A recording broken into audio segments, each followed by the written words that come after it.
Welcome to the No BS Short-Term Rental Podcast, an unfiltered look into the global vacation and short-term rental industry. I'm Mateo Bradford. And I'm John Stokinger. And this is our podcast. We bring the right people to the table at the right time, giving you an inside view and take on the short-term rental industry like no other podcast can. Good morning, Mateo. How are you? Brother, I'm fantastic. Good morning, John. How are you? I'm good. This is a big episode. Yes. This is our 90th episode. 90. Last episode of season 3. Next week we'll come out with episode 1, season 4. But this is episode 30, season 3. Super excited. Have a great guest. You are both on the West Coast this week, so I'm excited to introduce her. But when you're listening to this podcast, just know that today is Groundhog's Day and it is my halfway to 90th birthday. So, make sure you hit me up and wish me a happy birthday because, I'm egotistical like that and I need to be stroked every now and then. But without further ado, we have a couple Northwesterners, Mateo and our host. She's on the podcast today. I want to go ahead and introduce who I met a little bit ago. I can't remember how we met, but long story short, Ms. Annie Sloan of the Host Co. Thanks so much for joining us. I am so happy to be here. Happy double 22 and a half birthday to you. There you go. I don't care. Like I'm okay with I'm halfway to 90. I think I feel relatively healthy for halfway to 90. So double 22 and a half works as well. I've never been the one where, you get to that next like decade where you're like, oh yeah, I'm celebrating my 29th birthday again. I'm celebrating my 20th, who cares? Yeah. I mean, well, thanks for trying. When you stay 27, you don't have that problem. Like it's. Yeah. I'm and John, I want to tell you how we met because we met at a conference in Las Vegas, a very large property manager conference. But how we met is I have this theory in general that this is my first time at this conference. I've been in this industry for a couple years, but we're a new company. There was a party, and my kind of theory in life is if I don't know anyone where I am, I had gone to this party, people I just met, my whole team had like gone to sleep or whatever. My theory is find the people that look like they're having the most fun and go make friends with them. And you were cutting a rug. You were having so much fun at this Never party. cut a rug in my whole life. Maybe that's like... What was this at the guesty party? Yes, it was. Yeah. Then that's where it was. Yeah, there you go. And that's where our hello. Yeah. Yes. Yeah. All right. Now it makes sense. And then the next morning, I think it was morning, I went to a panel and you were leading the panel. Okay. Yeah. And I was on millennials or Gen Z. Yeah. Like the TikTok generation. And I was like, this guy's got some duality. He can really lead a panel very well. And he can also really have a lot of fun on the dance floor. Well, I do my best. Well, I'm so glad we met. So that was, we're referencing Verma International. That was a great show. Lots of people there. At that time, I had a different hat. I had one of my many Hopper hats on, no longer with Hopper, but everyone knows that now. But let's talk about you. Let's talk about like how the heck, I'm digging through, looking at your history here. I'm on LinkedIn. You spent some time with Lucasfilm. You spent some time with Discovery for HGTV. Like how does a story development or writer and director, for these production companies in the TV space, how do you, well, let's talk about getting into that and then transitioning to hospitality and the tech side of hospitality. It actually becomes pretty linear when you kind of macro look at it. So I went to film school in Los Angeles. And after film school, I directed commercials. I worked my way up. I was a coordinator for stuff, yada, yada. I ended up producing a couple independent films and directing television and working in story development for Lucasfilm. So a whole lot of stories there about, I worked on Skywalker Ranch for a while as well, which was so couldn't even imagine. Yeah, we're Star Wars nerds, so like that's just that, that just takes it to a whole nother level.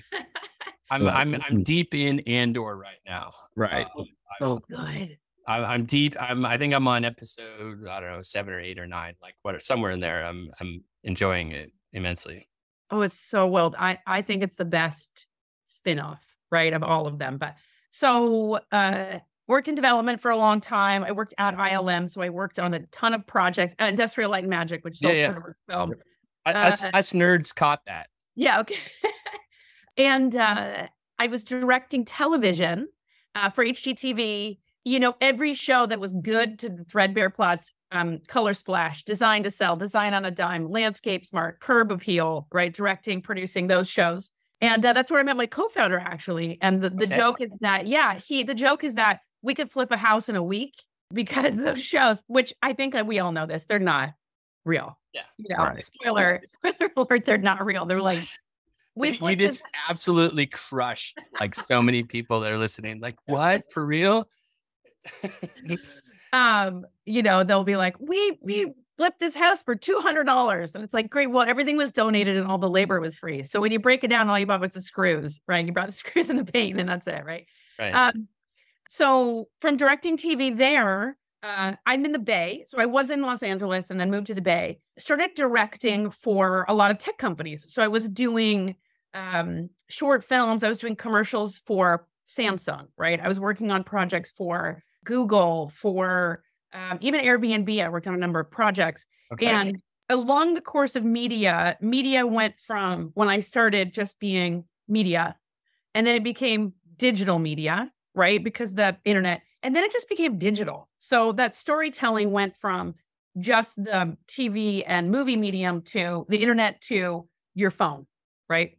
Right. So the further I got into that, I was directing mini documentaries for Twitter and, making small commercials for Facebook. So I ended up being a creative director at Twitter because I was just like, okay, you're a creative director that knows how to direct stuff. We're just going to put you hired gun. We're just going to put you on a bunch of stuff. And then later after that, I was a creative director at Facebook.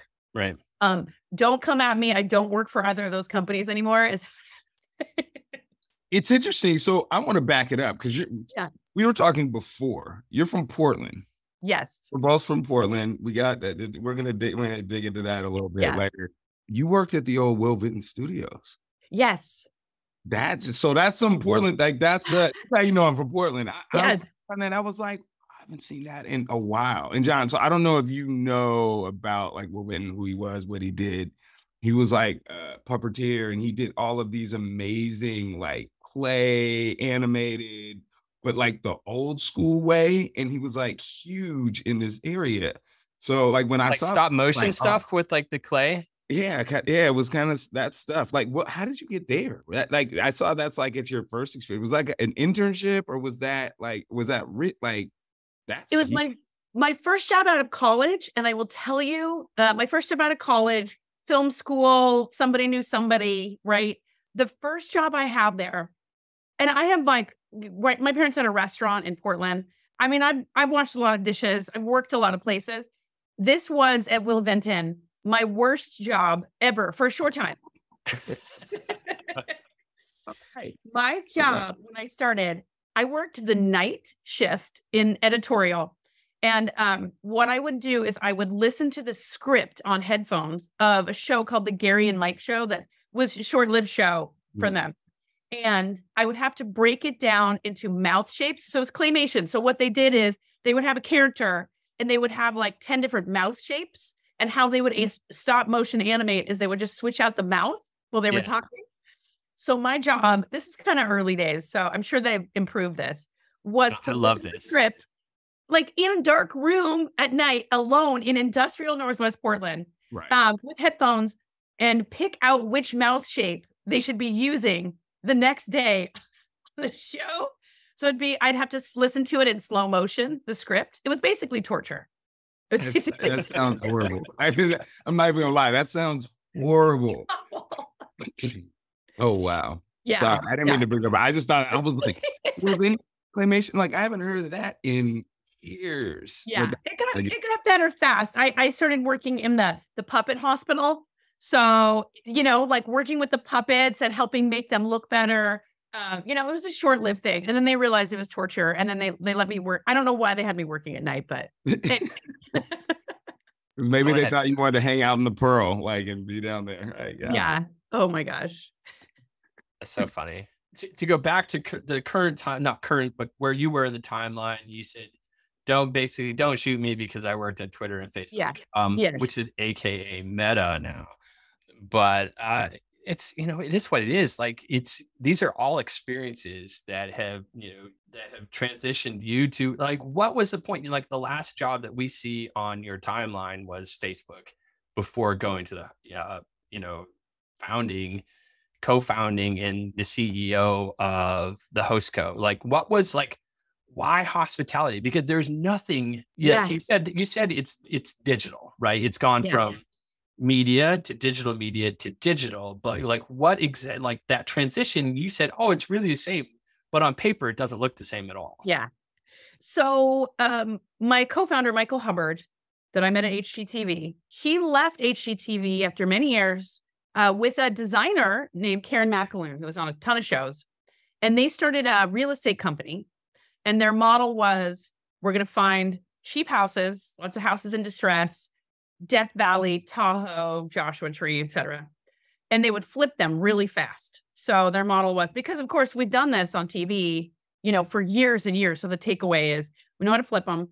They would furnish them and they would sell them as a ready to go vacation rental. So it's all furnished. The Wi-Fi is on. You already have a property manager when they sell it, because they were also building up the property management company. So here are the keys. Do you want to rent it tomorrow?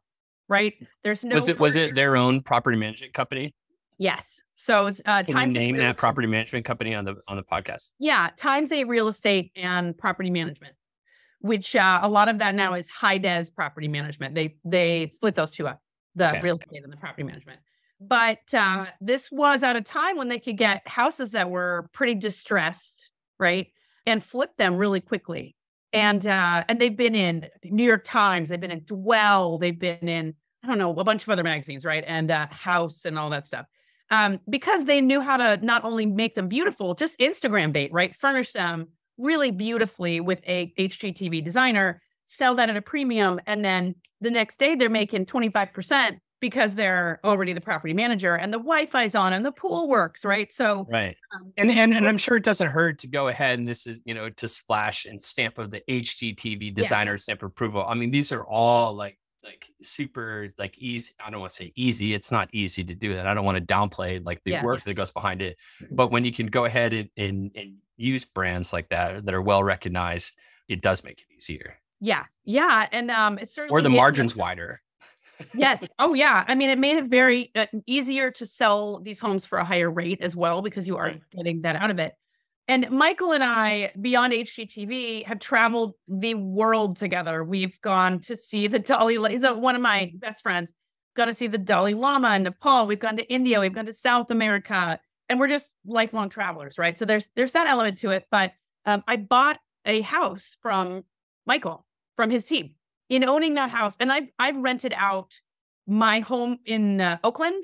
I've also done Airbnb in San Francisco. I did a lot of arbitrage, like right at the beginning of short-term rentals, when I was like, just give me a copy of your ID, and that's all I need, and I'm going to leave town for a month. Like, right. There's movies written about that now. Oh, or news headlines, actually. Yeah, or police headlines, more like it. Yeah. So Michael and I have long been talking about the hospitality element of, hey, our guests check in, and then especially in my house is in Joshua Tree, they crank up the AC and they throw open the windows and then they break a wine glass. Like, they're lovely people, but it's a sunk cost after they check in, right? There's not only that part, everybody is going to ask for firewood at 1 a.m. when they're a little tipsy and they are in the middle of nowhere, right? So just talking about the operational inefficiencies, and Michael and I have been talking about this for years. And as I went further into the digital world of building websites, building products, leading teams, where my job was essentially to take a product and make it more human, right? So I worked for Google and I worked on some policy stuff of how do we make this seem like something humans actually want to use, right? So I was really familiar in the digital space, and he was building up this very large property management and real estate company. And I said, let's build something where we can offer on-site items for shopping to our guests and automate it. So no one has to be there. No one has to talk about it. No one has to think about it. So we built it. We built the first version for, I think, like $12,300 of the product. Right. Because I'm also not, I don't code. I mean, I understand the world well, but it was a jalopy. It was like car tires, chicken wire. If you could think about that in terms of code. We put it in 7 houses and it had everything. It had the theft prevention. It had inventory management, right? It had a website where your guests could see all the things that you offered. And then additional things like, obviously, late checkout, early check-in, pool heating. If, my house, I do it anyway, but if you have a pool in the high desert, you have to charge someone for that, right? Because it's freezing at night, right? We put it in 7 houses, all houses that were either under his property management company and then a couple outside because we wanted to be, some variety of stuff. Right. In the first month that we had it, 40% of guests bought something. Insane. Yeah, insane. And over 90% of people clicked the link that said, hey, if you need anything, we have a store. Over 90%. So we're like, okay, we're onto something. And we looked around and been like, some people have done this before, or there's kind of similar stuff, but there's nothing that's our vision of what this can be. Right. Right. And that's kind of what I wanted to talk about too. It's like you're entering a market that is, I don't want to say saturated, but there's a decent amount of offerings like of this. And so, we can get, when you get there, I want to definitely talk about what's the differentiators are. Yeah. Like, why is the host code different than this company and this company and this company? Obviously, all have clients. Obviously, all are doing okay in different levels of okay. But why the host company host co compared to these other options? So what we found now, we built it up. We launched last year to the public, March of 22. So it's like 11. We're almost a year old now, right? When we started, we looked at other companies that were offering individual amenities. So, and a lot of them are great. I love them. So you have furniture. Oh, I love that furniture. I can buy it. You have transportation, bikes, scooters, even cars in some instances. And shout out to Mount, good friends of ours. It's, and Maddie, if that's who you're referencing, I'm assuming where, she's also on the our Derailed podcast, so she's sponsored for them. So shout out to Maddie and Mount. I love them. And we are trying to figure out how to do she and I were talking on a call about a partnership, how we could do that. And there is some overlap, but there's a lot of not overlap too, which is a good thing. Right. And then, so in terms of amenities, here's just one single amenity, here's one single amenity, right? With the host co, as a property manager, you can offer items as soon as your guest books. So as soon as your guest books, send over a link. It's also a really important thing is that it's web-based. So it is simply it's almost like an eBay store, right? It can go anywhere. It can go in any tech stack. It can go on a screen. You can put it anywhere. Most people, you want to see it on your phone, right? And your guest doesn't have to download anything. That's another big part of it is that it's very fast. Like, hey, check out our store. Oh, I want that. I'm going to click a button. I'm going to Apple Pay. It's going to tell you where that item is. So in terms of differentiators, your host co store can offer massage, chef, 4 hours of tiki bar, right, by your pool. So what we do is we enable property managers to add their own vendors. So if you're constantly recommending someone, if you're recommending like my buddy that does this thing, extra recycling pickup, obviously a mid-stay clean, but same-day laundry service, you can connect your own vendors and your guest can make a purchase and it will schedule that vendor, it will remind that vendor, and it will pay out that vendor. So if you have an ecosystem of people you're already using, you can connect them pretty easily. It's kind of like when you get a plane ticket, it says notify a third person. So from the very start of a trip, anything, we have property managers that have connected mobile tattoo artists to do like flash tats for your bachelor party, right? We have ones that have done beer burros that are donkeys that will walk around with saddlebags full of beer. We have people who've connected their vehicles. I think in our previous conversation that we had, you told me about that. I'm like, that's interesting. That's amazing. I love the ingenuity and creativity that is coming through in this. Like that's the fun part, right? So, and then we see, so from there, the items that you can connect, the host co also recommends vendors in 43 cities. So we have partnerships with at least 5 vendors. And that 43 city is also like a radius from that city too. So we have everything from like sound healer to dog walker, we have mid-state clean to personal trainer to, we have, it'll probably be past, it's almost the Super Bowl, right? We have a suite of services. We have also limited time services. So at the Super Bowl, we have a service that is charcuterie board in the shape of the team logo. Shit. Balloon arch in team colors, IV hydration for the day after the game. So you can offer all of these and extra recycling pickup. Like shout out to Can Monkey, who I love. I don't know if there's other people doing that, but no, I think there's one more company we haven't had in mind yet. We're huge fans of Can Monkey. It's one of our favorite episodes of all of 2022. That was awesome. Yeah, huge fans of Can Monkey. Shout out to them. So those services, you can just connect to our services. You don't have any of your own, or if you're like, I don't want to do any work. I just want to sign up with my email. It's like, great, here's 5 services. You can share them right away. And we're always building that. So if you go to Laguna Beach, you're going to see the company that'll set up your beach chairs for you, right? And you make money. You make 10% of every service. And then you have obviously those alterations that you can add. So you have, I mean, if you have a PMS, it's probably going to do like late checkout, early check-in. But we see things like access to unique spaces. We obviously see pool heating, things like that. And then obviously there's that point of sale. And that point of sale is a big differentiator because there aren't many other companies that do, hey, I'm going to stock stuff on site at my house and let my guest purchase it. And how that works is that guest doesn't get the information about that product or where it's located until after they've made the purchase. Okay. And so maybe it's behind like a lock with like a code, and when they purchase, and I'm just talking out loud, right? Yeah. And when they go ahead and purchase it through the POS, through the host co, and they'll be like, great, you just purchased this. You're going to find this here under the stairs. And here's the code to unlock I don't know. Is that correct?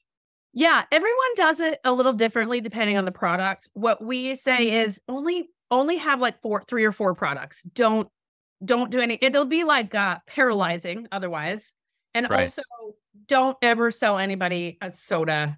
Like just include anything that's under $20 in the cost of your space. Give them a welcome basket, right? This is like phone charger, full size, the thing that people ask for all the time, right? I'm in the middle of nowhere. Oh, I ran out of golf balls and I'm in Scottsdale. I don't want to go to the store, right? Things that are going to be a real value add or an extra touch for your user, or cool things too. Like we've seen bachelorette parties where they have like a box of colorful wigs for $100. Every bachelorette party is like, yes, I want to buy that. Right.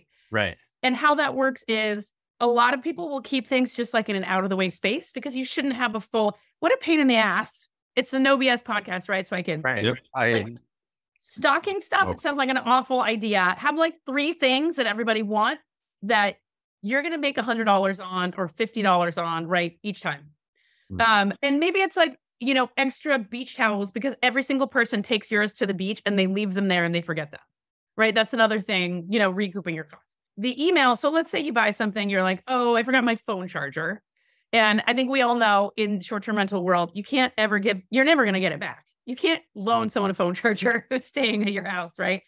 It's one of the, like, there's a handful of things that when you offer them these chargers, and there's some different things, that they just find their way of like walking out of, like, and these are all things that, property managers just, that should take it in stride and be like, oh, well, we lost another charger and they should have been backup anyways. But I love the idea that you're giving them the opportunity to go ahead and stock a few and have some phone chargers. And then they're like, oh shit, or I lost it or whatnot, and I need it. My phone's dead. And then they purchase it at a higher price than they would purchase that you purchased it for. So you made up that money and you restocked it. Yeah. And your guest is stoked. So we see, it's so cool. Every day, every morning I wake up and I look at our sales first thing and I can see what's selling. I can't see the information of the person, right? But we need to just make sure that no one's selling anything nefarious as well, right? It's our terms of service, but the creativity of what there are some bachelor parties and bachelorette parties that you could probably sell some interesting things. Yes, you could. And we just want to end up being like the Silk Road of like vacation rentals, right? Like the dark web and like all the other things that shouldn't be at bachelor parties are on there. But like, I hope I'm not giving someone an idea to like create this on the That's the dark web version of the host co. You know, it's like the whatever, you know. Anyway, but we see things like bathing suits, scarves, because again, people are in the middle of nowhere, even if they're 2 blocks from a Walgreens, right? They don't want to leave. So we do see grocery stocking for people who are more involved with their space. We see people cooking breakfast, but things that almost every day I'm like, I never would have thought that. But how many times have I forgotten a bathing suit? Go to Costco and get like 3 sizes of women's bathing suits. If you're in Tahoe, like extra scarf, extra socks. And you can also automate those on Amazon. And we do inventory, like we'll ping you about inventory. Oh, so you do inventory management as well? Yeah. Yes. Okay. That's a differentiator too. Yeah. There's some are doing it, but not all. Yeah. So that's dope. That's good. Yeah. Yeah. I think it's necessary because what we've learned is everybody, it's like, how fast can I do this? Because time is money, right? So I'm just going to do what we also see is a lot of people just saying, I'm going to do your services at first. Oh, these services are making money. Oh, I'm going to add some of my own services. Oh, this is working too. Oh, I'm going to add a couple things at home, right? Is generally how, like, you starting with the easiest thing. Right. And then, we have people who are like, I'm selling North Carolina shaped Christmas ornaments all year long, like the funniest stuff. Some people do use locking mechanisms. We now have a partner and we are doing Wi-Fi cabinet locks, which is really cool. We have a wait list for that, but you can do a whole cabinet and it can open up different sections of that cabinet. That's the really fun one. And we're starting to see that in boutique hotels too, is it's very I can small see that for sure. Yeah. So the main, and then I'll wrap this up. But the end of that is, if you have a host co store, the average guest or the party looks at it 5 times during their stay. So they're looking at it from like, I booked all the way to an hour after I checked in, I realized what I forgot. Day 3, like, oh yeah, I do want laundry. And also as a property manager, we will position it as this value add, like, hey, if you need anything, do you want mid-stay laundry? Do you want, and we automate the messaging. So, right. And then, the night before, do you want extra time? Do you want to take a t-shirt with you? Right. Things like that. And then your guests are stoked, even if they're paying for it, especially if you have things that they really need before they have to ask for them. Firewood is another really good one. They're like, in their review, they're like, oh, it was so cool. They actually had this for us. Yeah. I could see things like stuff for the grill. Yeah. Being, helpful. What's in a couple of questions I have. I see that, you don't need to be, this, it's its own thing. You have your own POS, but I also see you have integrations with some PMSs. And correct me if I'm wrong. I think I just saw that you have an API with OwnerRez. Is that correct? That is correct. Yeah.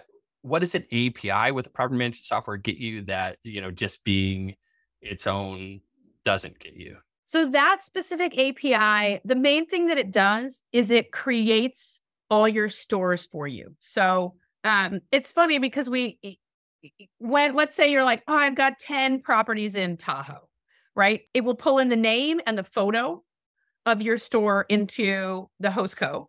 And it will say, great, do you want to bring in all your other properties? And it will make 10 stores for you, right?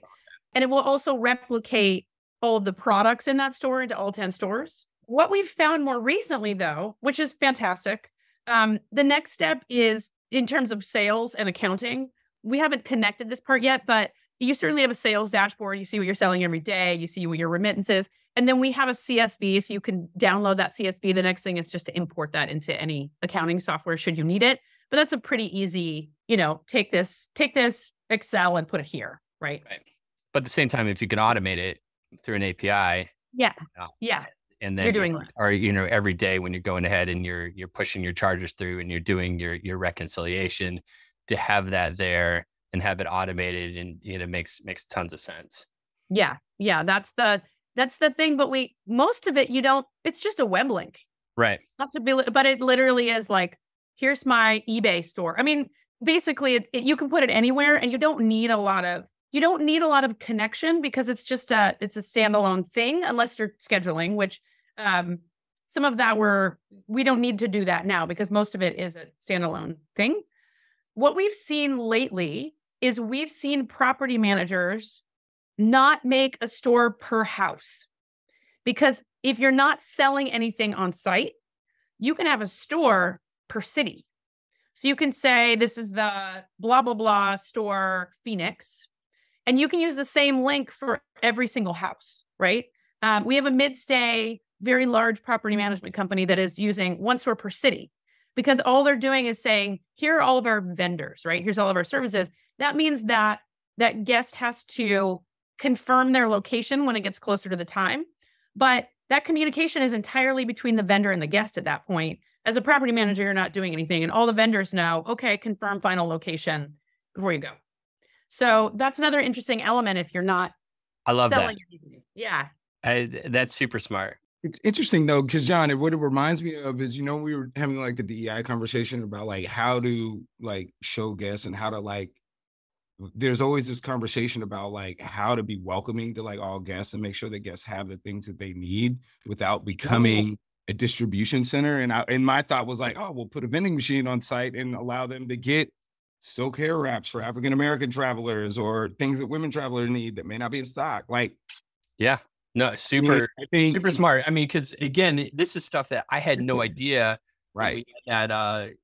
When Ashley went ahead and did that presentation, I had no idea that how, a female African-American or it's traveling to a property or, and goes into the shower and sees like the squirt shampoo that's stuck to the shower wall or the little mini container. And it just doesn't work for that hair. And the head wrap for the head wraps. Yeah, I had no idea. Yes. That's amazing. I was like, that's a way managers could actually expand like, on the inclusivity side, things that are going to make guests and travelers feel welcome out. I mean, yes, and I love the commerce part of it and the business side of it too. But it's interesting to see that it's also far-reaching in terms of how managers can inclusive environments through the use of that. And it's not just, it's also for, all different inclusivities. Let's talk about disabled. Like what are some different things that you can offer to those that are having issues with mobility, or, just to have even, I don't know. That took me off the deep end. I was thinking about this. I was like, damn, this is like a digital, you get what you want, like store vending machine. I was like, oh, okay. I don't know, Annie, have you thought about this kind of stuff and like how that could work? And if not, we should chat. Yeah, that's yes. What we always say, particularly to owners that we talk to, is your guests are probably asking the same questions every week.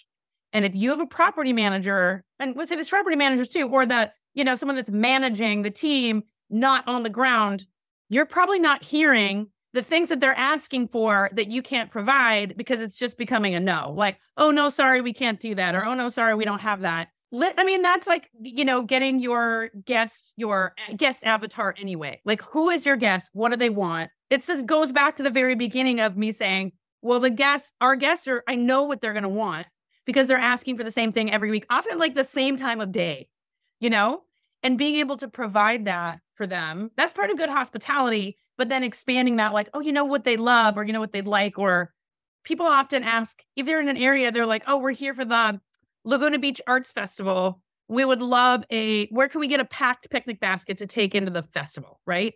Well, let's offer that before they ask. Or the beach thing, especially with mobility. Also, hey, can we give you, or we have someone that does golf carts, instead of that person or that family spending 3 hours on Yelp trying to figure it out. Right. Or those wheelchairs that can go on the sand. Yes. Oh my God, those are so cool. Or the ones in I saw the ones in the national parks. Yeah. So cool. Yeah. Yeah. No, I love this. The taking this to the inclusivity side, like it's, and everything you're doing is amazing. And I love where you're going with it. I think they could even be, there's so much that could be done. And what's cool is you're putting this in the property managers and the owners and the hosts' hands, right? So you're allowing them to curate an experience that is, in the box of property management software or the box of, Airbnb or Vrbo or however they're distributing their or a direct website. You're giving them access to curate these experiences that is outside the box. It's in your box, but it's outside of their box. Yeah. And now this is really open, so if someone wants to go ahead and add deep sea fishing or wants to go ahead and add all these different experiences that are, or like a clam bake or something that's interesting, that's different, that, the traveler might not think about, but the homeowner or property manager should know, like, this is what we do here. Yeah. And this is what we should offer. But the property management software isn't going to think about that necessarily because they're just a software.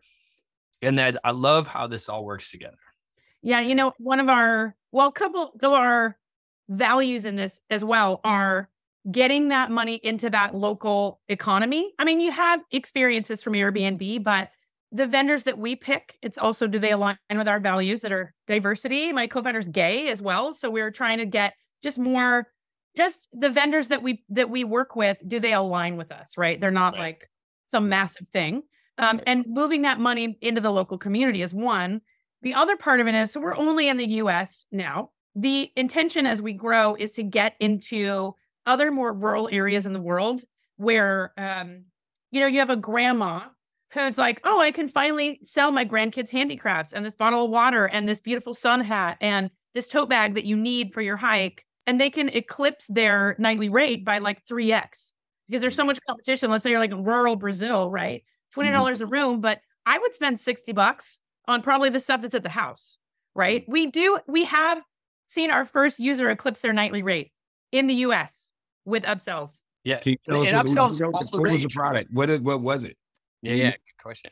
So our top seller, this is our top seller. They're making over $2,000 a month in upsells. Yeah. I mean, some of that they're also they're providing that out to their end vendor, but they do soaps and candles that they make. They're also, they don't live there, but they're very involved. Massage, chef, incense. So they have some stuff on site. They're very like curated, hippie kind of thing.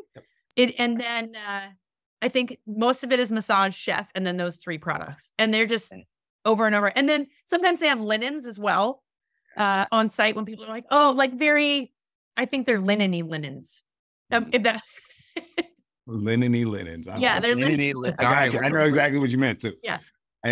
But no, I love the idea of being able to, even John and I are huge in this space of like authentic hospitality and being able to, a huge around community and being able to really add another layer, right? And an important layer, right? Like as we're dealing with all these regulatory issues and other things around our industry and things that what better way to, add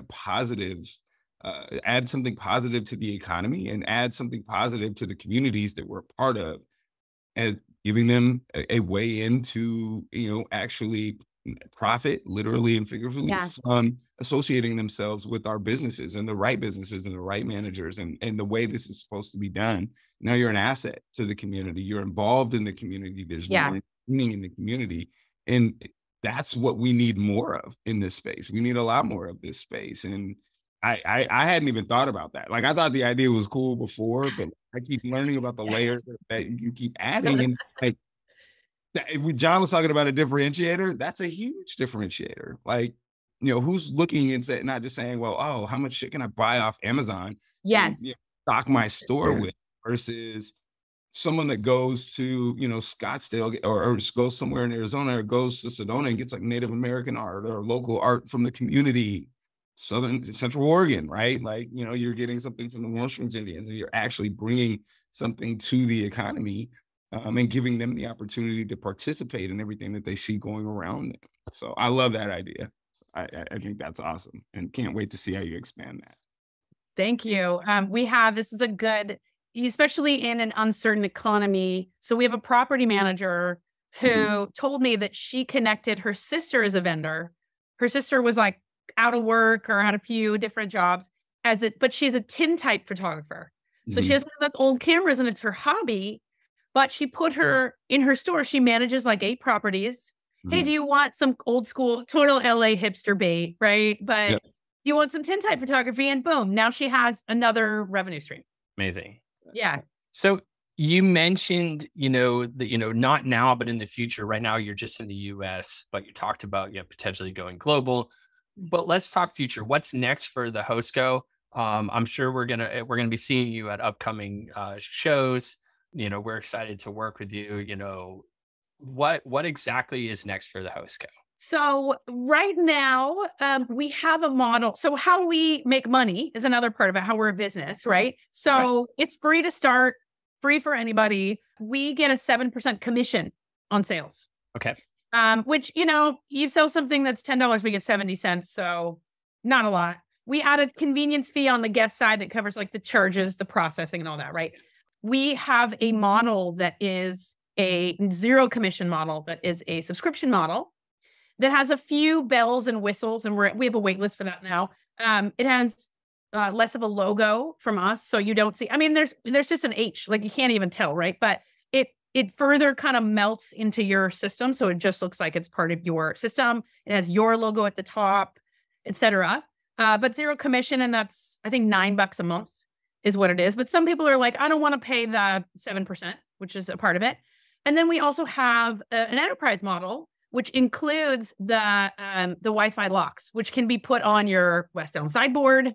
That can be put on. I mean, we can recommend drawers as well, but that's more for the hotel lobby model as well. But just further expanding into all of those different categories.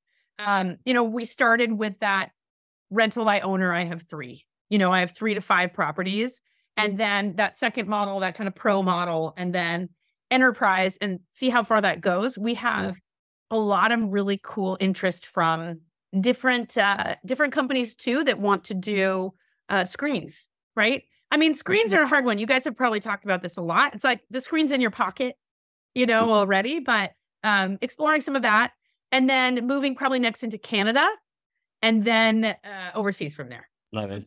Yeah. One last question, because you came in, it's important for us. We love your story, and we want to know. One of the things we talked about in your background is you come from, it seems like you have a great idea and a great business mind, and your amazing story through this path. But what did you learn from your roots, from coming from parents that had a business and a smaller business and a restaurant business and a people service business? How has that shaped who you've become as a business leader in your idea and your mindset for the business and where you're taking your company? Well, I think, what most people probably say is just hard work. I would say tenacity is the thing, because my mother's a chef. She had a restaurant, and I worked in the restaurant from the, 10. I was going to get that meat slicer when child services should have been called on me at that point. But to be fair, if your parents are a business owner, you can work very, very young. I mean, even if they're not, my mom pimped me out to do yard work, all kind of stuff, up until I got my first job flipping burgers at Burgerville. So there you go. Oh my gosh. The Burgerville shout. Oh that was my first job. And then I worked at Lloyd Cinemas for after that. That was the rest of the time. There you go. I had a boyfriend that worked selling Jankos in the Lloyd, like Lloyd Cinemas. Yes. And like the totally dating yourself, and we're all comparable, and I love it. I had a couple pair. I may or may not had a couple pair of Jankos. I thought it was real cool. Okay. So I would say, in the restaurant business and in a catering company, those are like 16-hour days. Yeah.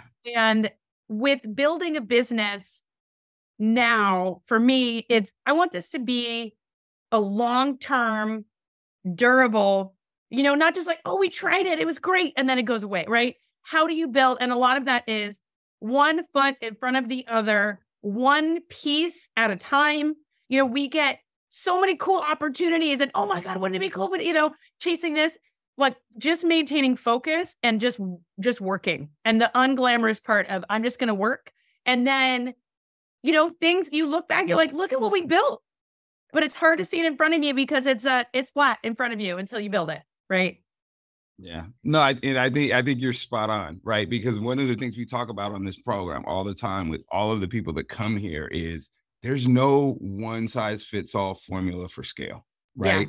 Yeah. Look at people get excited. There's so many ideas, but to execute on those ideas and to scale efficiently, we see every day in the business that we are in, people that get it right, people that are learning, people that get it wrong, people that, scaling is hard.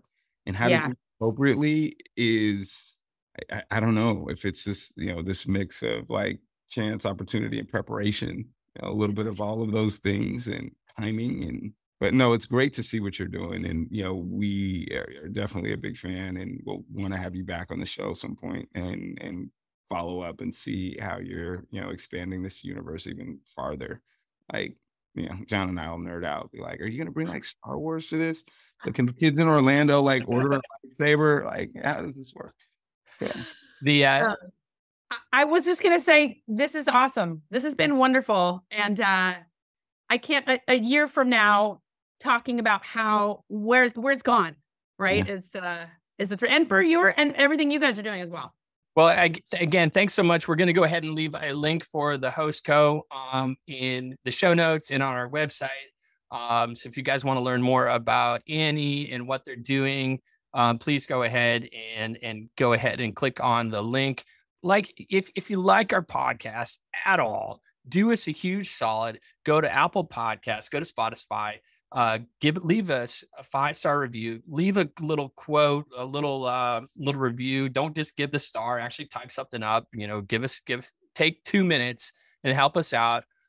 We appreciate it. And if you're watching on YouTube, smash that like button, listen, subscribe. We really do appreciate you. And to all our listeners, and I don't know who watches our video on YouTube, but we are grateful for you. Like 5 people.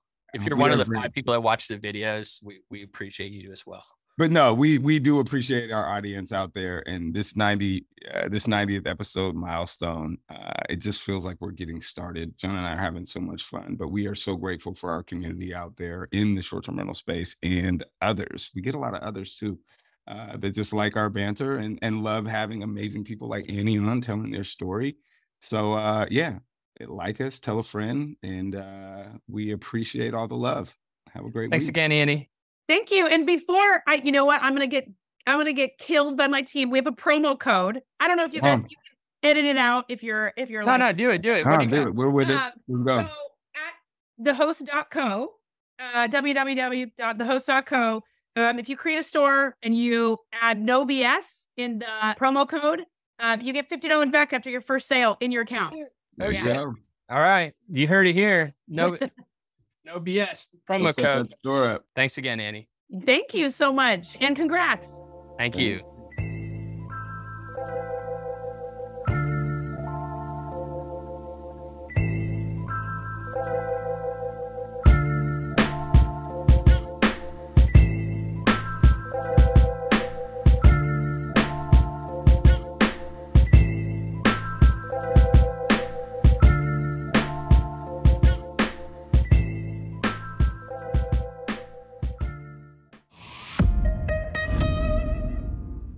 This podcast is a Hospitality.fm production.